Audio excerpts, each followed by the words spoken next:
We've got Robert Wheeler, who joins us now as we take a look at what happened in the Carabao Cup, and of course, what to look forward to in other games. Robert, welcome to the show. You look like a Liverpool fan. Welcome to the show. I'm sorry. Yeah, not a Liverpool fan, West Ham fan. Yeah, sorry, a bit last minute. I think what the thing is, I think I've just got confused because the clocks go back. I think that's why sorry, I haven't had a shave. I'm not ready. All right. You're getting married? No, not getting married. No. Oh, okay. I thought I heard you say something about a wedding. But let's talk about Liam Delap. What did you make of his actions yesterday? This is one player that has not played football since about August.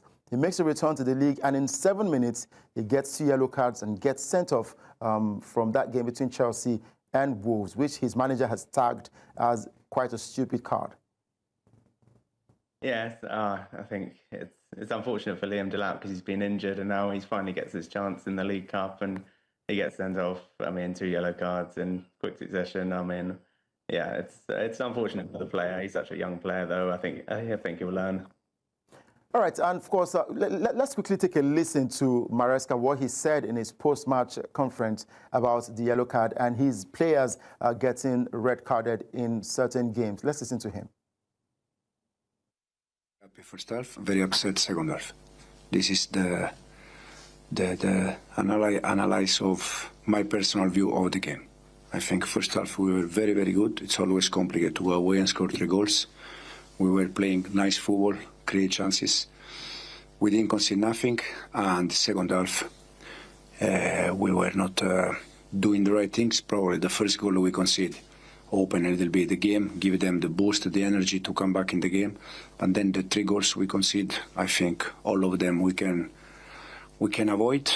And for sure today also we had a very stupid red card that is completely unnecessary. Yeah, after the yellow card I told him 4 or 5 times keep calm.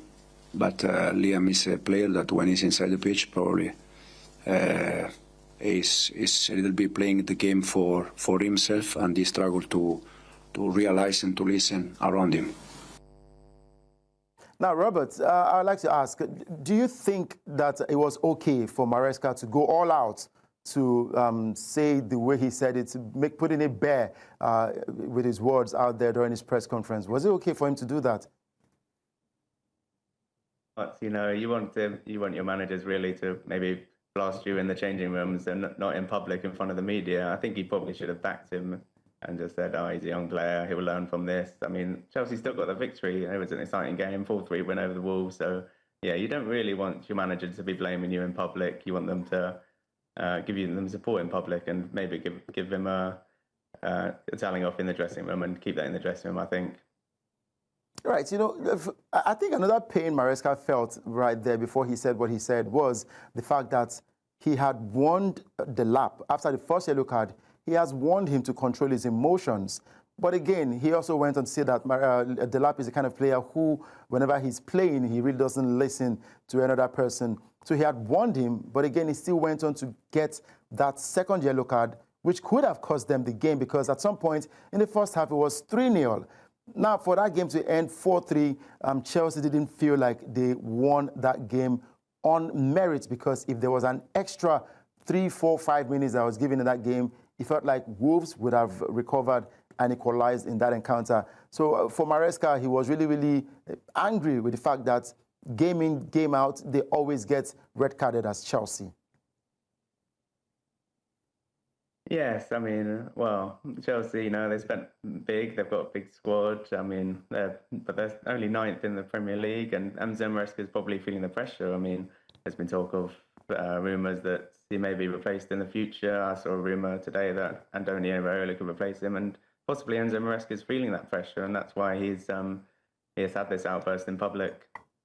All right, so you talk about pressure. Before we head to the second manager who is facing major pressure now, for Chelsea, do you think that there will be a consistency with Chelsea to challenge for the EPL title or major trophies in England and Europe?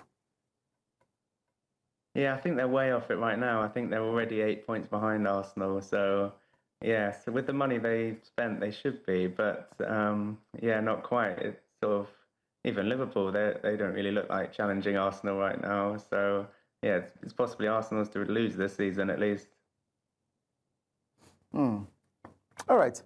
Let's quickly go on a break. When we come back, we'll then dive straight to Liverpool, who were champions last season, but it's looking like Arne Slot is slotting out of the top 3 in the EPL. We'll be right back.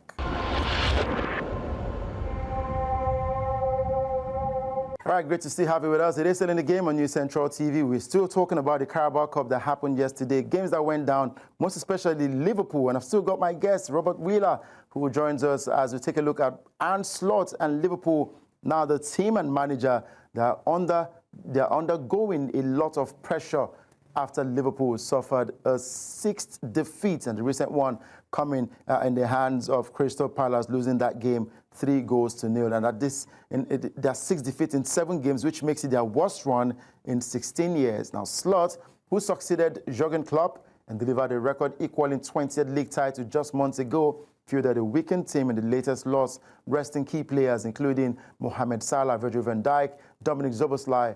Only Milos Kerkez kept his place from the previous match as Slot prioritized a crucial week ahead of the game between Liverpool and Aston Villa. Then they will take on Real Madrid and then Manchester City. And of course, injuries to Giovanni Leone and several others alongside Hugo Ekitike's suspension. Slot defended his rotation, but mounting defeats have intensified scrutiny over his bold approach. Now, Robert, Slot said he saw Manchester City's starting 11 and they did not have one starter from the weekend, but it felt like it was still their best team. Now, he says Chelsea can bring Estavio in. Then afterwards, he made 2 substitutions, but of course, he had 6 teenagers. Slot is talking about him not having players to work with. He says he complained about injuries. Now, during the transfer window, don't you think you should have concentrated more on squad depth than buying big-name players who have still not delivered this season, so to say? Yes, I mean, well, you think they lost Alexander-Arnold, they replaced him with Jeremy Frimpong, Milos Kerkez came in as well, and signing 2 strikers as well, Alexander Isak and Hugo Ekitike, and none of their new signings have really worked out, to be honest. I mean, Slot's first season, he kind of just had to follow what Jurgen Klopp had left, and now these new signings, it's taken a while for them to gel. Not Isak, he went on strike at Newcastle, he's not fit, and the other players, this could have been a morale-boosting win, beating Crystal Palace, who on a bad run of form in the League Cup, for making all those changes.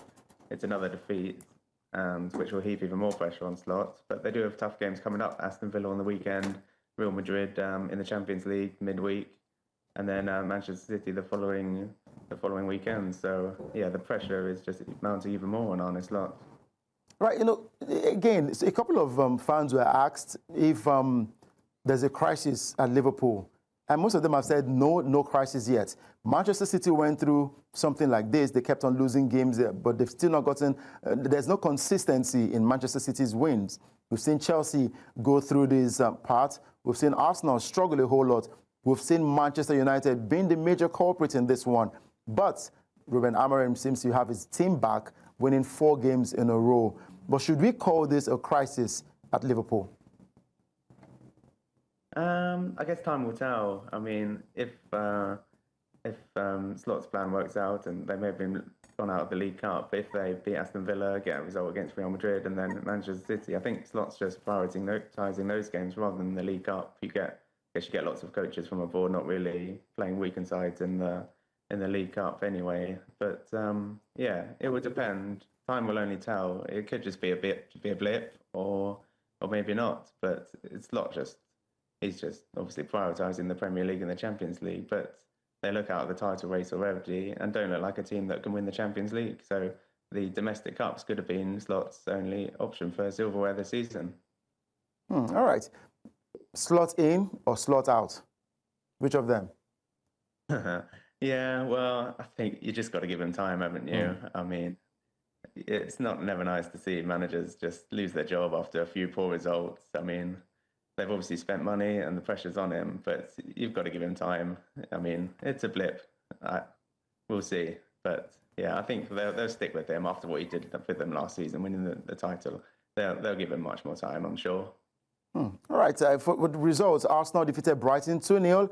It was Swansea who scored first, but Manchester City had to come from a goal down to win that game 3-1. There was Wolves losing to Chelsea 4-3. Newcastle United, champions Newcastle United, going on with their challenge for yet again another title. They defeated Tottenham Hotspur 2-0. Now the quarterfinal fixtures will see Arsenal take on Crystal Palace. Manchester City will take on Brentford. Newcastle United takes on Fulham. These are all Premiership teams, while Cardiff City will take on Chelsea.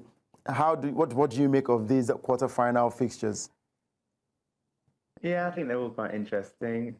Crystal Palace, Arsenal, that's going to be a fantastic tie. I mean, it's Eze playing against Crystal Palace, playing against Crystal Palace for Arsenal against his former club. That'll be interesting. They're the FA Cup holders.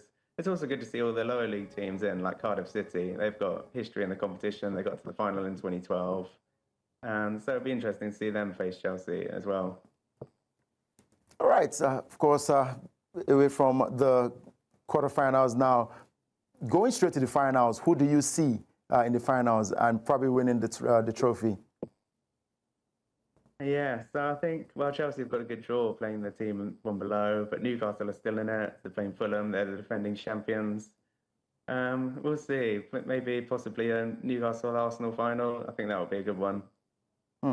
Newcastle-Arsenal final. I'll put that on paper and I'll hold you to your word. We'll see if that happens for these two teams. And it looks like Arsenal so far have been more like the best team because they've still not been able to, no one has been able to score Arsenal in a couple of games now, and people have been talking about their tactics when it comes to set pieces, and we saw that again yesterday, but of course they had to find a way out against their opponents yesterday, talking about Brighton winning that game 2-0.